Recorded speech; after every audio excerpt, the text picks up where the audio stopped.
Hi, my name is Maddie Park and I am the head of the organization Heartbeats. We focus on developing connections between the refugees and the larger community.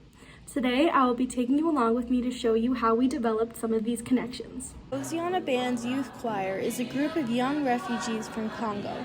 They have incredible voices, and the beautiful music playing in the background currently is from their church choir rehearsal. We received a call from a man who was terminally ill, and he wanted to donate some of his guitar collection to Heartbeats as a final good deed. We of course obliged, and decided to give the guitars to a place that could cherish them, which was the Hosiana Youth Refugee Choir.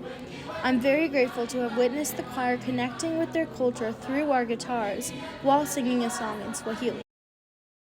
This is a Ukrainian family whom I had the privilege of meeting at a World Refugee Day event.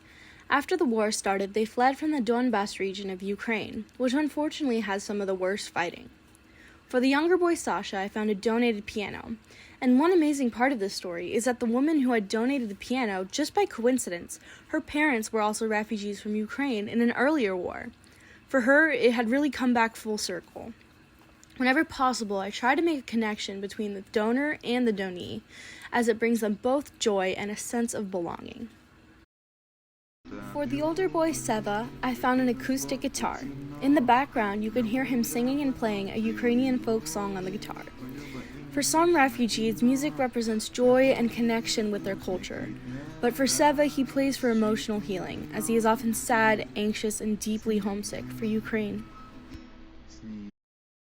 Another amazing refugee that I have met is Isa, a father of 4 from Afghanistan. In Afghanistan, he barely survived a car bomb when he was targeted by the Taliban for teaching English to women.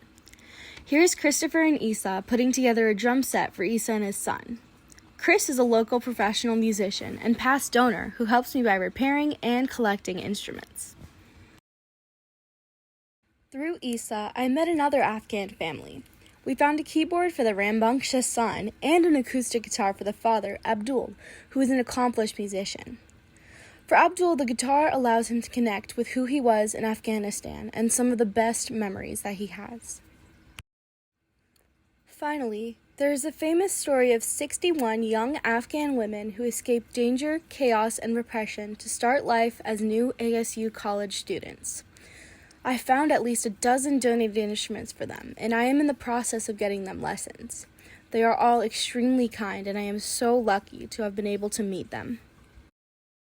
I have many more stories to tell, but in this short video, I wanted to show how our work allows these refugees to develop connections with each other and with their new American community.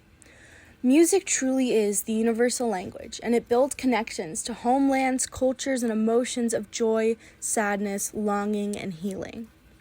My fellow volunteers, generous donors, and I are fortunate to be able to share in this journey with them, and this is exactly why I do this. Thank you so much for your time.